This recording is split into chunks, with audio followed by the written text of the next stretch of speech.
de base, on se dit un boucher, qu'est-ce qu'il va faire du contenu sur les réseaux pour développer sa boîte? Et ben, l'exemple, il y en a plusieurs, hein, des bouchers qui sont présents sur les réseaux et qui explosent tout. Donc par exemple, il y a chez Castin Père et Fils, qui est une boucherie familiale traditionnelle. C'est une personne qui de base était boucher et qui travaillait tout seul dans sa boucherie. Avec son fils a commencé à le filmer, lui poser des questions, le filmer, montrer comment il travaille, etc. Ça a explosé sur TikTok parce que le contenu est bon, il est intéressant et en plus c'est divertissant et il donne envie. Et donc du coup, les gens commencent à s'attacher à ce boucher-là, à comprendre qu'il travaille bien. Et le fait qu'il y ait une relation qui se crée comme ça sur les réseaux, ben forcément, ça donne envie d'acheter. Il y a 2 ans, ils ont commencé. Aujourd'hui, ils ont 290 000 abonnés sur TikTok et ils sont présents sur les autres réseaux.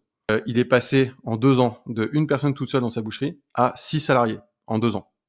Alors que c'est un boucher qui a, je sais pas, peut-être 45, 50 ans. Donc j'imagine qu'il a fait ça toute sa vie.